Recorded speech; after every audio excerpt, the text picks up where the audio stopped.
दोस्तों नमस्कार, स्वागत है आप सभी का online data first day YouTube channel पर। इस वीडियो में हम बात करने वाले हैं BEd versus BTC supreme court order के बारे में। दोस्तों जैसा कि आप जानते हैं कि BEd versus BTC supreme court order आ जाने के बाद से कई ऐसे छात्रों के मन में सवाल हैं कि उत्तर प्रदेश के अंदर सुप्रीम कोर्ट ऑर्डर का क्या प्रभाव पड़ेगा, चाहे वो बीएड को लेकर हो या बीटीसी के बारे में हो, या फिर अगर बात की जाए योगी सरकार के बयान के बारे में या उनकी कार्रवाई को लेकर। सारी जानकारी आपको इसी वीडियो के माध्यम से दी जाएगी, वो भी रियल ऑथेंटिक। तो चलिए दोस्तों वीडियो शुरू करते हैं। दोस्तों आगे बढ़ने से पहले हम बात करने वाले हैं उत्तर प्रदेश शिक्षा सेवा चयन आयोग के माध्यम से आने वाली सुपर टीईटी 2023 की भर्ती की बेस्ट बुक के बारे में, जो कि चक्षु प्रकाशन की है। और अगर आप सुपर टीईटी के अंदर एक सीट लेना चाहते हैं तो आप सभी को प्रिपरेशन बहुत अच्छे से करनी होगी, और ये बुक आप सभी को वही कराने में हेल्प करेगी जहां पे आपको 5000 से ज़्यादा बहुविकल्पी क्वेश्चन देखने के लिए मिलते हैं। इसके अलावा 2 सॉल्व पेपर के साथ 100% आपके सिलेबस पर आधारित ये पुस्तक आपको मिलती है। जैसा कि आप लोग अपनी स्क्रीन पर देख सकते हैं, इसमें महत्वपूर्ण क्वेश्चन के साथ आप सभी को मिलते हैं प्रीवियस ईयर क्वेश्चन भी, और साथ ही साथ सभी क्वेश्चन की सटीक उत्तरमाला। सटीक उत्तरमाला के साथ आपको देखने के लिए मिलता है व्याख्यात्मक हल। सुपर टीईटी की बेस्ट बुक के साथ चक्षु प्रकाशन का प्रैक्टिस सेट भी आता है, जिसको लेकर आप लोग अपनी तैयारी और भी मजबूत बना सकते हैं। इन दोनों के लिंक मैंने आपको वीडियो की डिस्क्रिप्शन में दे रखे हैं। आप लोग अमेजोन या फ्लिपकार्ट से ले सकते हैं या फिर अपने नज़दीकी स्टोर से, लिंक वीडियो की डिस्क्रिप्शन में है। बीएड वर्सेस बीटीसी को लेकर जब से सुप्रीम कोर्ट का ऑर्डर आया है, तभी से सोशल मीडिया पर अभ्यर्थी लगातार ट्विटर के माध्यम से अपनी मांगें साझा कर रहे हैं। जैसा कि आप सभी जानते हैं कि आज अभ्यर्थियों के माध्यम से ऑर्डिनेंस को लेकर यानी कि अध्यादेश के लिए ट्विटर अभियान रखा गया था, जिसके लिए लगभग 3,99,000 से ज़्यादा ट्वीट हो चुके हैं, और ये ट्वीट की संख्या लगातार बढ़ रही है। और देर शाम आते आते कल की तरह ये ट्वीट एक बार फिर से 10 लाख तक जा सकते हैं। लेकिन जैसा कि आप जानते हैं कि सिर्फ ट्वीट से काम नहीं चलेगा जब तक सरकार पर या सरकार की मंशा के बारे में छात्रों को पता न चल सके। अब जैसा कि आप जानते हैं कि बीएड वर्सेस बीटीसी को लेकर एनसीटीई के माध्यम से तो बैठक देखने के लिए मिली, जिसमें उन्होंने रिव्यू पिटीशन को लेकर विचार किया या इससे संबंधित और भी कार्य। लेकिन अब जो बीएड बीटीसी का ऑर्डर है, इसको लेकर छात्रों के मन में सवाल है, क्या ये यूपी में लागू होगा कि नहीं होगा। क्योंकि आपने देखा कि बिहार के अंदर वहाँ के चेयरमैन के माध्यम से कहा गया कि भाई इस ऑर्डर को अभी बिहार में लागू नहीं कर रहे हैं, क्योंकि एनसीटीई जो कि गवर्निंग बॉडी है, जिसके पास रूल बनाने की अथॉरिटी है, उनका कोई आदेश नहीं आया। इसी वजह से बिहार में इस नोटिफिकेशन को अभी तक लागू नहीं किया गया है। तो इसी तरीके से अब बात की जाए उत्तर प्रदेश के अंदर कि उत्तर प्रदेश के अंदर ये ऑर्डर लागू होगा कि नहीं होगा। तो जैसा कि मैंने आप सभी को बताया है कि बिहार में अगर लागू नहीं किया गया है तो सेम ये उत्तर प्रदेश का मामला भी है। हालांकि उत्तर प्रदेश के अधिकारियों के माध्यम से इसको लेकर कार्रवाई भी शुरू कर दी गई है। आज मैंने कई अधिकारियों से मुलाकात की और इसके बारे में जानना चाहा कि बीएड वर्सेस बीटीसी को लेकर सुप्रीम कोर्ट के द्वारा दिए गए ऑर्डर के बाद से अब आगे प्रदेश के अंदर क्या होगा। तो उनके माध्यम से जानकारी इसको लेकर दी भी गई थी कि शिक्षक भर्ती को लेकर जो दीपक कुमार जी के माध्यम से बयान दिया गया है, उसको लेकर बेसिक शिक्षा विभाग काम कर रहा है।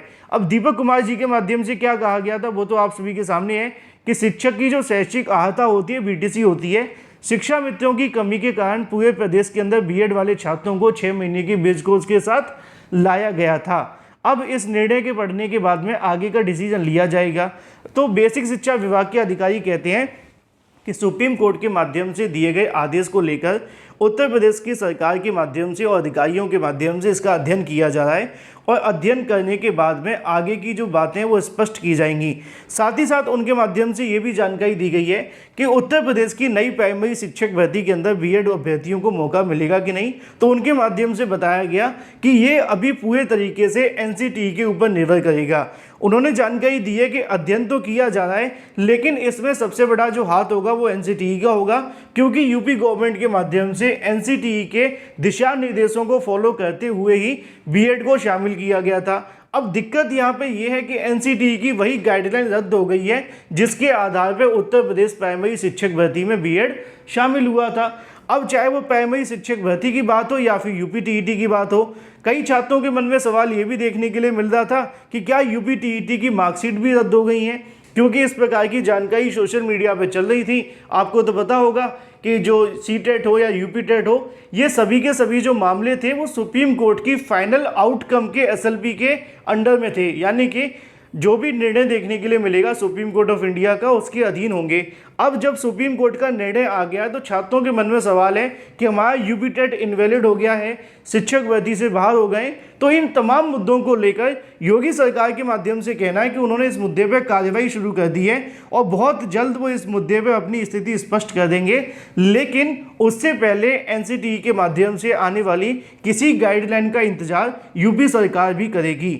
यानी कि अधिकारियों की बात को अगर मैं समराइज करके आपको बताने का प्रयास करूं तो उत्तर प्रदेश की प्राइमरी शिक्षक भर्ती के अंदर बीएड रहेगा या नहीं रहेगा, ये तो सुप्रीम कोर्ट के ऑर्डर ने बता दिया है। लेकिन जब तक एनसीटीई कोई आदेश जारी नहीं कर देती तब तक अभी उत्तर प्रदेश के अंदर भी बीएड वाले छात्रों को बाहर नहीं किया गया है। लेकिन एक तरीके से बीएड वाले अभ्यर्थी अभी बाहर ही हैं, ये तो पता है आपको, क्योंकि सुप्रीम कोर्ट के ऑर्डर के अनुसार अगर देखें तो बीएड प्राइमरी से बाहर हो गया है। लेकिन कोई भी राज्य सरकार इस मुद्दे पर खुलकर बोलने के लिए अभी तैयार नहीं है, क्योंकि एनसीटीई ने इस मुद्दे पर अपना बयान जारी नहीं किया है। तो जो अभ्यर्थी इस बात को लेकर परेशान है कि उत्तर प्रदेश में बीएड वर्सेस बीटीसी मामले का ऑर्डर लागू होगा कि नहीं होगा, ये बिल्कुल लागू हो जाएगा अगर एनसीटीई इसके बारे में कोई अपनी गाइडलाइन जारी कर दे तो, ठीक है। और जो अभ्यर्थी इस बात को लेकर परेशान है कि यूपी टीईटी की मार्कशीट रद्द हो गई है, अभी ऐसी कोई मार्कशीट रद्द नहीं की गई है। लेकिन हाँ, अगर एनसीटीई अपना स्पष्टीकरण दे देगी तो उसके बाद योगी सरकार इस मुद्दे पर अपना जो स्पष्टीकरण है वो दे देगी कि एनसीटीई की तरफ से जो भी यहाँ पे गाइडलाइन आई है उसके आधार पर यूपी टीईटी को लेकर योगी सरकार ने ये निर्णय लिया है।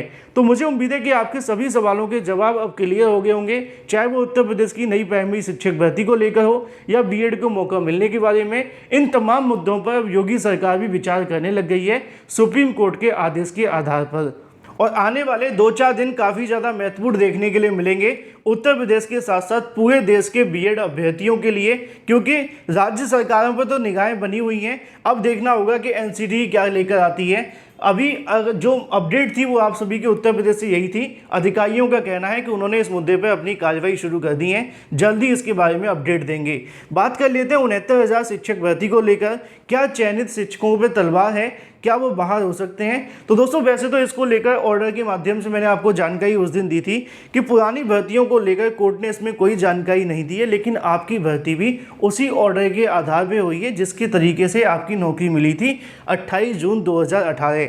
बाकी ऑर्डर के अंदर अगर समझा जाए तो जब वो नोटिफिकेशन ही रद्द हो जाता है तो उससे संबंधित जो नौकरियां दी गई हैं वो भी कहीं ना कहीं रद्द की कगार पर हैं। लेकिन जैसा कि ये मुद्दा भी एनसीटीई से ही संबंधित है तो इस पर एनसीटीई पुरानी और नई भर्तियों को लेकर कोई गाइडलाइन नहीं दे देती या केंद्र सरकार या राज्य सरकार को स्पष्टीकरण नहीं दे देती, उससे पहले कुछ कह पाना संभव नहीं है। लेकिन ये सत्य है कि 69,000 शिक्षक भर्ती भी इसी से प्रभावित है। मैं ऑर्डर को लेकर एक वीडियो बहुत जल्द आपके सामने अपलोड करने वाला हूँ डिटेल वीडियो के साथ। Thank you for watching this video.